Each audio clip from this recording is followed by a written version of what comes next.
할렐루야. 자, 올 한 해도 여러분 열심히 달려오시느라고 애들 많이 쓰셨습니다. 아마 아프고 힘들고 어렵고 또 두려운 일들이 우리 가운데 있었을 것입니다. 물론 하나님께서 허락하신 기쁨의 그런 그 삶도 여러분들 가운데 가득했으리라 생각을 하는데, 그 모든 것 가운데서 이제 오늘 우리가 감사주일을 맞이하면서 하나님 앞에 우리의 삶을 돌아보고 또 우리의 삶을 내다보면서 하나님의 인도하심에 아주 깊은 감사를 드릴 수 있어서 얼마나 감사한지 모르겠습니다. 감사하는 여러분에게 하나님의 놀라운 은혜와 복이 더 풍성하게 임하시기를 주님의 이름으로 축복합니다. 오늘은 이제 추수감사주일인데, 이 추수감사절의 성경적인 기원을 찾아보면은 구약의 수장절까지 올라가게 됩니다. 수장절은 초막절로 불리는 그러한 절기이기도 하지요. 여러분, 구약의 이스라엘은 연중 3대 절기를 지켰습니다. 첫 번째는 애굽에서 해방된 것을 감사하는 유월절을 지켰고요. 두 번째는 첫 열매를 드리는 초실절을 지켰습니다. 그리고 출애굽한 이스라엘 백성들이 광야에서 장막에서 살았던 것을 기념하는 초막절을 지켰습니다. 그 초막절이 추수하는 절기였기 때문에 그 초막절을 수장절이라고도 이렇게 이름을 붙였던 거지요. 그런데 오늘 우리가 드리는 이 추수감사절은 미국에서 유래했습니다. 영국의 청교도들이 신대륙으로 건너가서 얼마나 혹독한 시간을 보냈는지 모릅니다. 첫 겨울을 너무너무 혹독하게 보냈고요. 그리고 1621년도 마침내 농사를 짓고 가을에 첫 수확을 거두게 되었습니다. 그때 잔치를 벌이는데요, 이웃에 살고 있던 인디언들까지 초청을 해가지고 하나님 앞에 감사의 큰 잔치를 벌이게 됩니다. 이게 바로 오늘날 우리가 지키는 추수감사절의 유래입니다. 한국교회는 1904년 11월 10일 첫 추수감사절을 지켰고요. 그날 이후 지금까지 매년 11월 셋째 주일을 추수감사주일로 지키고 있습니다.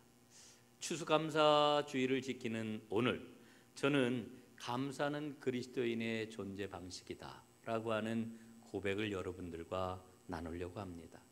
감사는 우리 그리스도인의 삶의 존재 방식이다. 그러나 그보다 앞서는 신앙 고백이 있다고 저는 생각을 합니다. 그 신앙 고백이 뭘까요? 기독교 복음은 혁명적이다 라고 하는 겁니다. 혁명적이다. 여러분, 복음이 왜 혁명적일까요? 복음은 우리에게 분명히 말씀을 해줍니다. 구원은 전적으로 하나님의 은혜로 말미암아 이루어지는 것이다. 이 말의 의미는 하나님이 베푸시는 구원에는 인간의 어떤 행위, 어떤 업적도 포함이 되지 않는다라고 하는 그런 이야기입니다.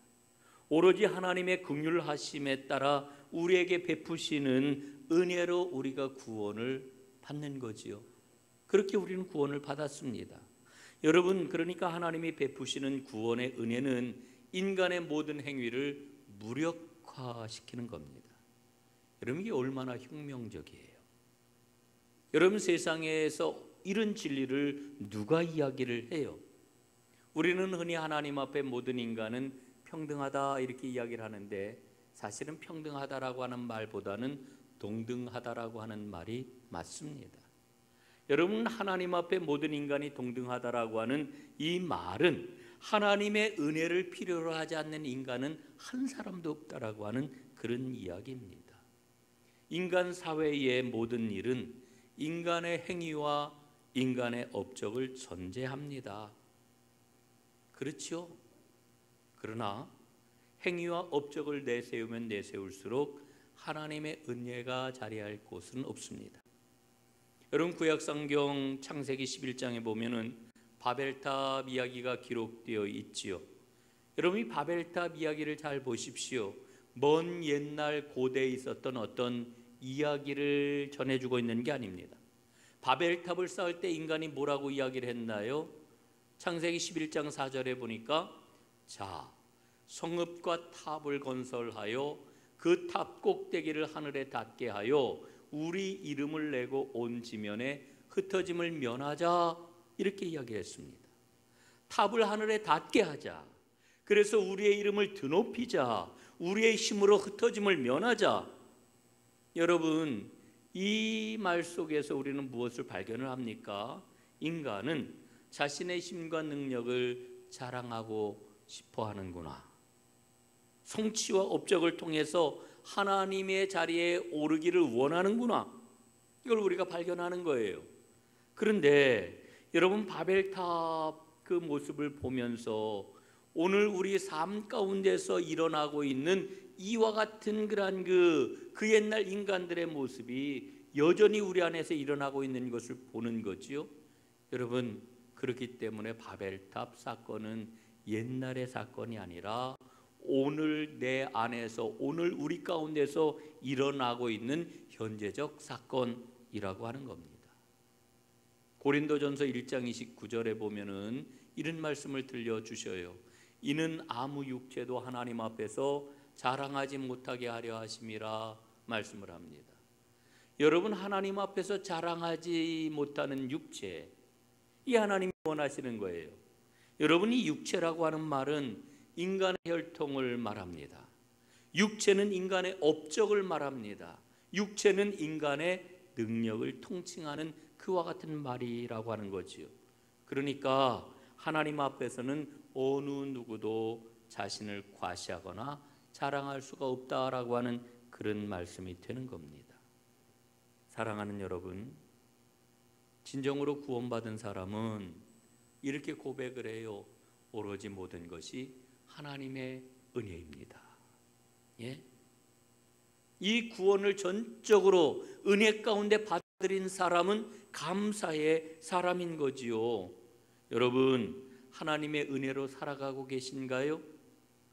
여러분, 하나님의 은혜로 구원을 받으셨나요? 이걸 어떻게 점검할 수 있을까요?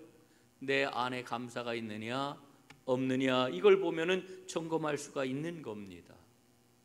이런 감사는 인생을 바라보는 눈이라고 이야기하지요. 어떤 사람은요, 불평과 원망의 눈으로 세상을 보는 그런 사람이 있어요. 그런 사람은 모든 사람을 향하여서, 모든 일을 향하여서 투덜투덜거립니다. 이 투덜됨이 끊어지지 않습니다. 지금은 돌아가셨습니다마는 가나안 농군학교를 세운 김용기 장로님에게 누군가 물었대요. 행복하십니까? 행복하세요? 이렇게 물었더니 이 김 장로님이 뭐라고 대답을 했는지 아십니까? 아니요, 감사합니다. 아니요, 난 감사합니다. 여러분, 이 대답을 들으면서 저는 생각해요. 비범한 삶이 어디에서 오는가? 아, 비결이 여기에 있구나 깨달아요. 세상은 우리에게 뭐라고 이야기를 합니까? 자기가 노력한 대가, 정당한 자기 몫을 찾는 게 중요하다, 이렇게 이야기를 합니다. 권리를 잘 주장하고 권리를 빼앗기지 않는 거 중요하다. 이게 우리 시대의 정신이지요. 그런 세상 풍족 가운데서 감사하는 마음을 가져라, 이렇게 이야기하는 것은 어딘가 어색해 보입니다. 그리고 자기의 욕망을 실현하면서 살아가는 게 당당한 삶의 대명사인 것처럼 여겨집니다. 여러분, 그런데 성경을 보면은 우리 인간에 대해서 어떻게 이야기를 해주고 있습니까? 성경은 인간이 타락하기 이전에 하나님과 함께 살았던 당시의 삶의 모습을 일러주어요. 딱 두 마디로 표현할 수가 있는데, 그 삶의 모습은 찬양과 감사라고 이렇게 일러주지요. 여러분, 그러니까 감사와 찬양이 삶의 원형입니다. 삶의 원형. 여러분, 우리가 시편 말씀을 보면은요, 이 시편 150개나 되는 그런 그 시들을 보면은 끊임없이 반복되는 고백이 있어요. 그 고백이 뭔지 아십니까? 바로 찬양과 감사예요. 찬양과 감사. 시편 7편 17절에 보니까 내가 여호와께 그의 의를 따라 감사하며 지존하신 여호와의 이름을 찬양하리로다. 또 시편 100편에 보니까 이렇게 노래를 해요. 온 땅이여 여호와께 즐거운 찬송을 부를지어다. 감사함으로 그의 문에 들어가며 찬송함으로 그의 궁정에 들어가서 그에게 감사하며 그의 이름을 송축할지어다. 여러분, 감사와 찬양이 인간적인 삶의 원형이에요. 그 사람 참 인간적이야. 우리가 흔히 이렇게 사용하잖아요, 말을. 여러분, 그런데 성경은 진짜 인간적인 삶의 원형이 뭐냐 하면은 감사하는 삶이고 찬양하는 삶이다, 이렇게 일러주고 있어요. 그래서 시편 기자들은 끊임없이 찬양하며 감사했던 것입니다. 우리는 너나 할 것 없이 모두 다 욕망을 채우기를 원해요. 욕망.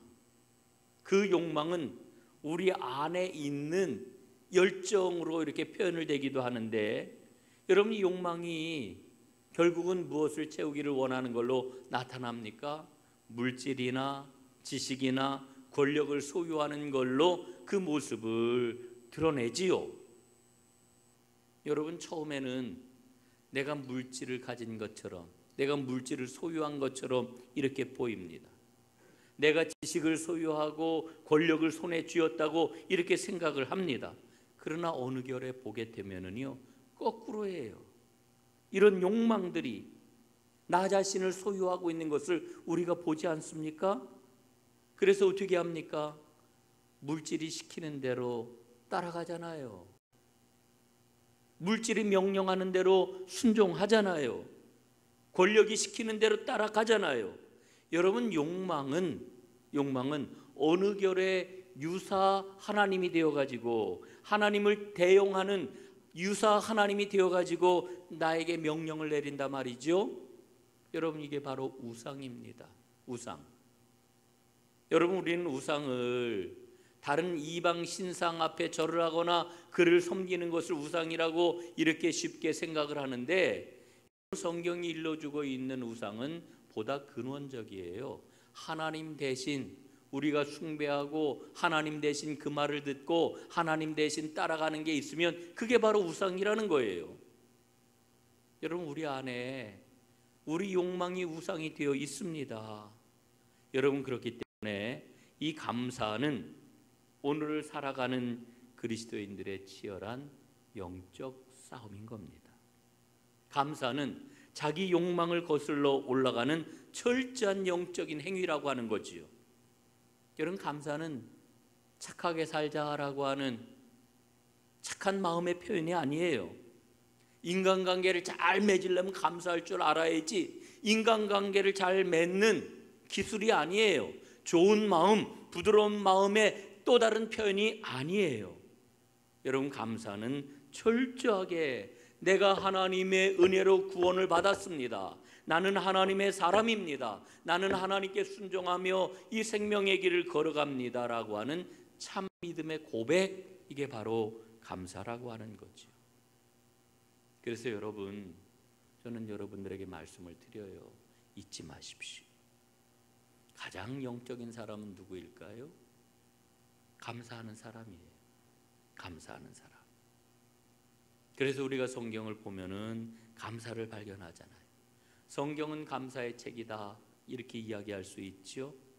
성경의 인물들은 감사의 사람들입니다. 구약을 대표하는 인물 모세, 신약을 대표하는 인물 바울. 우리는 흔히 이렇게 이야기를 해요. 근데 이 모세를 가리켜 온유의 사람이라고 하고요, 바울을 가리켜 감사의 사람이라고 이렇게 이야기를 해요. 그런데 사실은 처음부터 모세와 바울이 이와 같은 이야기를 들었던 게 아니에요. 처음에는 전혀 아니었어요. 모세는 얼마나 격정적인 사람이었습니까? 모세는 여러분 사람을 죽였잖아요. 40살에 사람을 죽였어요. 자기 동족 히브리인이 학대받는 것을 보고 그걸 분을 참지 못해가지고 감독관을 그냥 때려 눕혀 죽였잖아요. 그뿐입니까? 나중에는 하나님께서 율법을 친히 새겨주신 돌비를 들고 산 위에서 내려왔는데 백성들이 금송아지 우상을 만들어 숭배하는 것을 보고서는 그 분을 참지 못해가지고 어떻게 했어요? 그 돌비를 들어가지고 그냥 던져버리지 않았습니까? 이런 격정의 사람이었어요. 그런데 여러분 보십시오. 연단과 훈련을 거친 후에 그는 가장 온유한 사람이 되었습니다. 바울 또한 모세에 못지않지요. 바울은 분노하는 사람이었습니다. 예수 믿는 사람들 이 땅에서 박멸하는 일이라고 하면은 내가 어떤 것도 감당하겠다, 그런 사람이었어요. 그의 성품은요 칼같이 냉정한 이와 같은 사람이었어요. 그러나 예수 그리스도를 만나 은혜를 체험한 후에 그는 어떤 상황에서도 감사를 잃지 않는 사람이 된 것이지요. 여러분, 하나님의 사람에게 나타나는 공통점은 감사입니다. 신약 성경에 보면은 감사라고 하는 단어가 계속해서 나오는데 히라버 성경에 보면은 이 감사라고 하는 단어가 여러 개 나와요. 유카리스티아, 유카리스테오, 유로게오, 카리스라고 하는 단어들이 다 감사로 번역이 될 수 있는 말들인데 모두 102번에 걸쳐 가지고 신약 성경에서 이 단어들이 사용이 되고 있어요. 그러니까 신약 성경 어느 곳을 펼쳐도 우리는 감사와 만날 수가 있구나라고 하는 것을 깨닫는 거지. 여러분, 오늘 본문 말씀을 보십시오. 기도에 관한 말씀입니다. 기도에 관한 말씀으로 널리 알려진, 아마 오늘 예배드리는 분들 가운데 거의 몇 분 빼놓고는 이 말씀 잘 알고 있으리라 생각을 합니다. 아무것도 염려하지 말고 다만 모든 일에 기도와 간구로 너희 구할 것을 감사함으로 하나님께 아뢰라. 우리가 잘 아는 말씀이에요.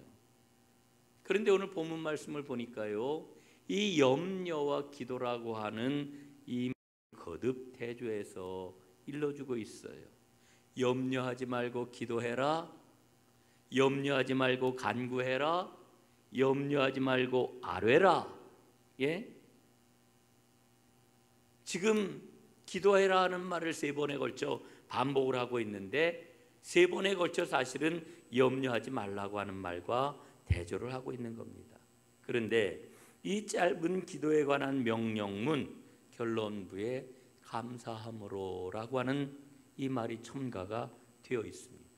감사함으로 기도하라는 거예요. 감사함으로. 그냥 기도하는 게 아니고 감사함으로 기도해라, 이렇게 일러주고 있어요. 여러분, 오늘 저는 이 말씀을 읽으면서 골로새서 4장 2절 말씀을 떠올렸어요. 골로새서 4장 2절에 보니까 이렇게 일러주십니다. 기도를 계속하고 기도에 감사함으로 깨어 있으라. 기도를 계속하고 기도에 감사함으로 깨어 있으라.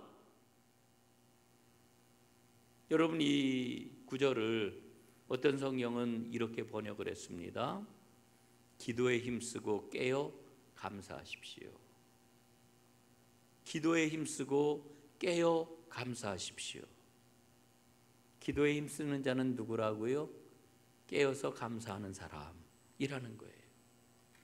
여러분, 기도는 깨어 있는 겁니다.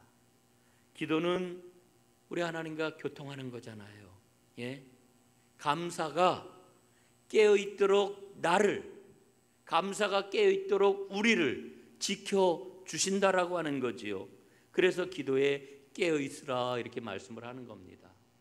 사랑하는 여러분, 기도함으로 깨어 감사하는 하나님의 사람들이 다 되시기를 주님의 이름으로 축복합니다.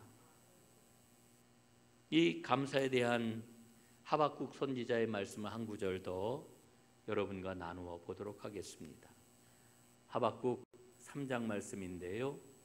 비록 무화과 나무가 무성하지 못하며 포도나무에 열매가 없으며 외양간에 소가 없을지라도 나는 여호와로 말미암아 즐거워하며 나의 구원의 하나님으로 말미암아 기뻐하리라. 참 아름다운 고백이지요. 너무너무 놀라운 그러한 그 노래입니다. 여러분, 이 노래가 가능한 것은 하나님이 옳습니다. 이 고백이 있기 때문에 이 노래가 가능한 거예요. 하나님 옳습니다라고 하는 이 믿음이 어떤 믿음입니까? 아멘의 믿음이죠. 아멘, 아멘. 하나님 옳습니다. 하나님 옳습니다. 여러분, 올 한 해를 한번 돌아보셨으면 좋겠어요. 여러분 삶 가운데 어떠세요? 어려움이 있었을지도 몰라요. 아픔이 있었을지도 몰라요. 지금도 그 어려움 가운데 있을지도 몰라요.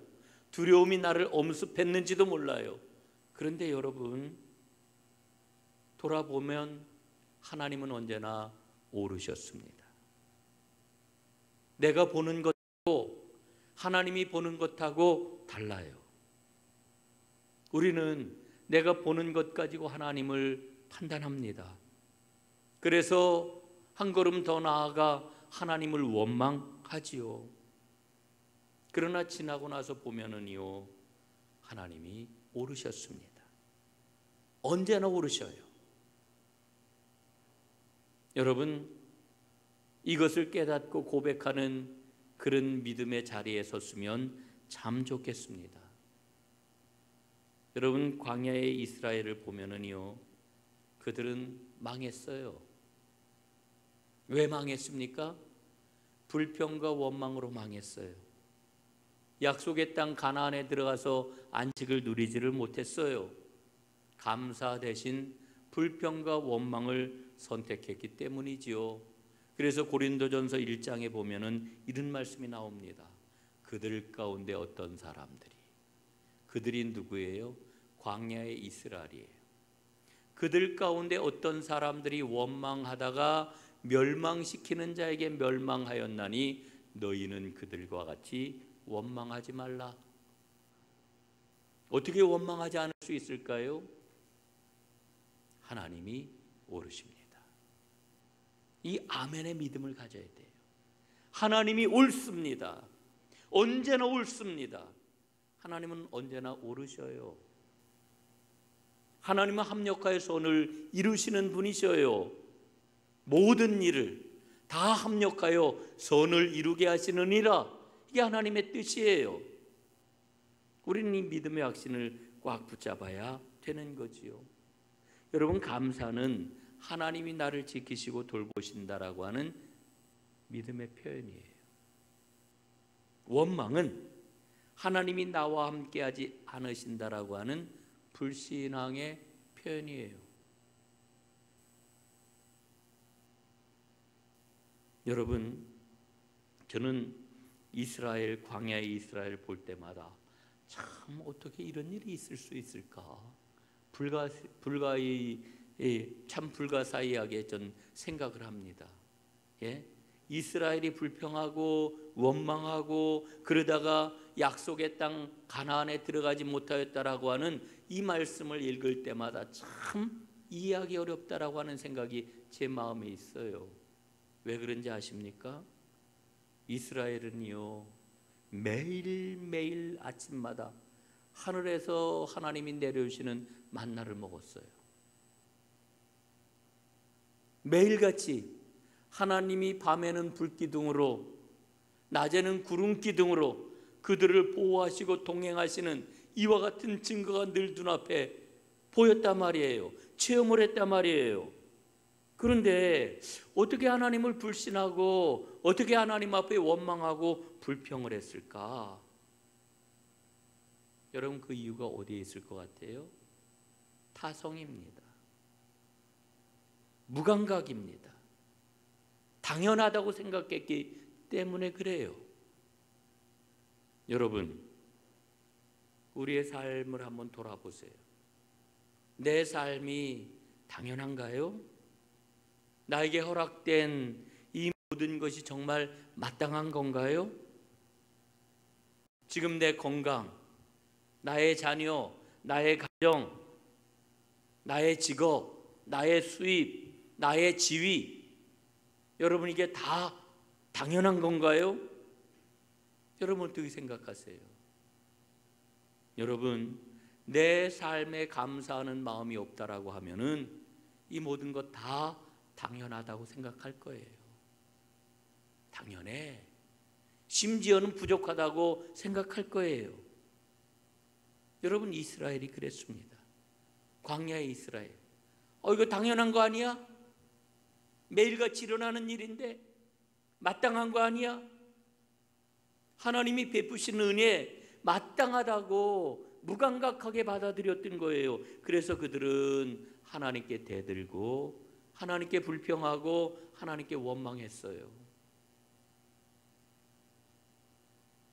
여러분, 은혜를 잊지 않고 감사하며 살아가는 것, 기억하며 살아가는 것, 이게 얼마나 중요한지 몰라요.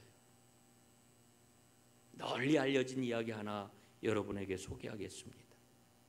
영국에 아주 오래된 외환은행 건물이 있는데, 런던에 그 건물 대리석 벽에 커다란 메뚜기가 조각이 되었대요. 그 조각을 하게 된 유래가 굉장히 감동적입니다. 아주 어린 소년 하나가 집 뒷뜰에서 놀다가 메뚜기를 발견을 했어요. 그래가지고 메뚜기를 잡으려고 쫓아갑니다. 그런데 이 메뚜기가 얼마나 빠르게 도망을 가는지 뒷뜰로 연결된 숲속으로 메뚜기를 따라 막 들어갔는데, 숲속으로 뒤쫓아가다가 바위 뒤에서 한 어린 아기가 강보에 쌓여 있는 것을 발견을 했습니다. 그 소년이 깜짝 놀래가지고서는 메뚜기 쫓아가는 것도 잊어버리고 집으로 다 달려왔습니다. 그 엄마 아빠를 부릅니다. 갓난 아기를 봤다고. 그러자 이 부모들이 허겁지겁 막 쫓아가 보지요. 그랬더니 정말 아기가 있는 거예요. 그래서 그 아기를 안아들고서는 그 아기의 부모를 찾아주려고 백방으로 노력하고 광고를 했는데도 그 부모를 찾지를 못했습니다. 그래서 그냥 그 아이를 키우게 되었습니다. 아이가 잘 자랐습니다. 지혜로웠습니다. 성장하면서 크게 두각을 나타냈습니다. 나중에는 대은행가로 큰 성공을 거두었습니다. 자기 은행을 짓게 되었는데, 그는 자기 자신이 갓난아기 시절 메뚜기 대신 붙잡힌 존재라고 하는 것을 잊어버리지를 않았습니다. 그래서 자기 은행 건물 대리석 벽에 메뚜기를 조각해 놓았다라고 하는 거지. 그는 고백을 해요. 나는 그냥 놔두었으면 죽고 말았을 운명이었는데 하나님께서 메뚜기를 통하여 나를 구원해 주셨습니다. 나는 그 일을 잊지 않습니다. 그 일을 기억합니다. 하나님 감사합니다 라고 하는 고백을 가지고 평생을 살았다라고 하는 거지요. 여러분, 우리는 하나님의 은혜로 구원을 받았어요. 그 구원의 은혜가 내 가슴 속에서 메아리치고 있나요? 사랑하는 여러분, 감사함으로 기도하십시오. 그럴 때 우리는 하나님 옳습니다, 아멘 하는 감사의 삶을 살아갈 수가 있는 거지요.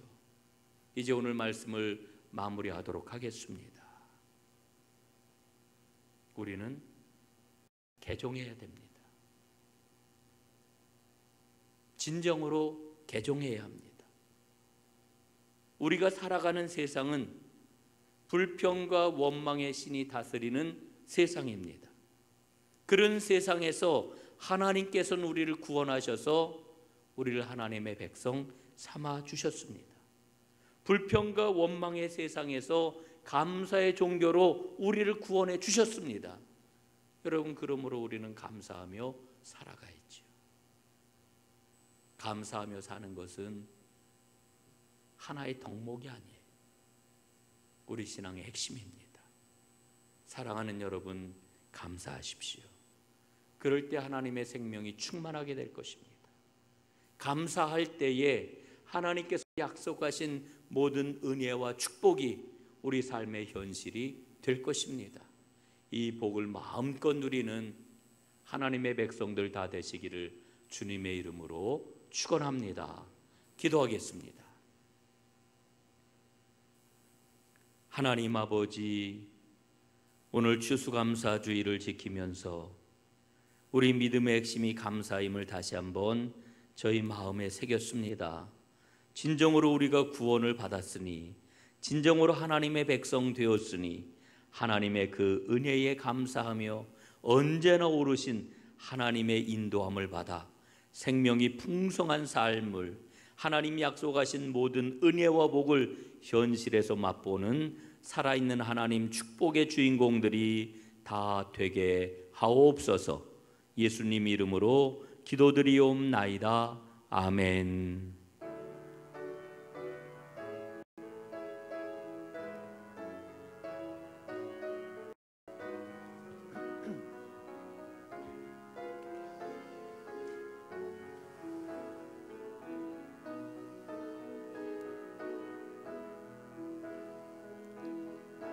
주는 평화 막힌 담을 모두 허셨네. 주는 평화 우리의 평화. 주는 평화 막힌 담을 모두 허셨네. 주는 평화 우리의 평화. 염려 다 맡기라 주가 돌보시니. 주는 평화 우리의 평화. 염려 다 맡기라 주가 돌보시니. 주는 평화 우리의 평화.